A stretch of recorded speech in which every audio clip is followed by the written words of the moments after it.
राजस्थान की राजधानी जयपुर के अंदर आज राजनाथ सिंह मौजूद हैं, लेकिन वहीं बता दें कि इसी बीच जैसे ही वह पहुंच रहे थे मंच के ऊपर, उसी दरमियान एक 10वीं क्लास का स्टूडेंट उनके सामने आ गया। वह कहने लगा कि मेरी मां का ट्रांसफ़र नहीं हो रहा, मैं बहुत परेशान हूँ।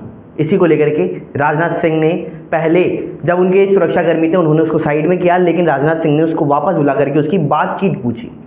हाल फिलहाल क्या कुछ मामला है, कैसे सुरक्षा की चूक की दृष्टि से देखना पड़ सकता है या नहीं, इन सभी की तमाम जानकारियां दिखाते हैं इस रिपोर्ट में।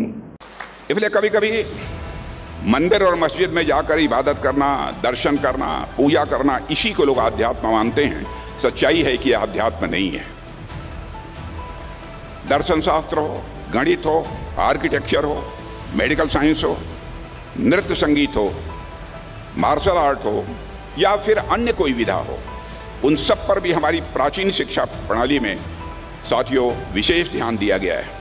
हालांकि यह बात अलग है कि कुछ कारणों से, जैसे मैकाले द्वारा निर्देशित शिक्षा पद्धति हो या फिर कुछ अन्य कारणों से यह बात दुनिया के सामने नहीं लाई गई कि हमारी प्राचीन शिक्षा प्रणाली का ध्यान मैथ्स तथा साइंसेस पर भी उतना ही था।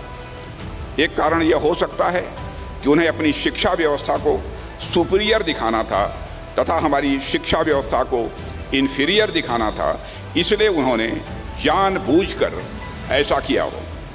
लेकिन ऐसा तो बिल्कुल नहीं है कि हमारा ध्यान सिर्फ दर्शन और अध्यात्म पर था, बल्कि हमारा ध्यान तो गणित के ऊपर था, हमारा ध्यान विज्ञान के ऊपर था, हमारा ध्यान एस्ट्रोनॉमी यानी खगोल शास्त्र पर भी था, हमारा ध्यान तो ज्योग्राफी पर भी था।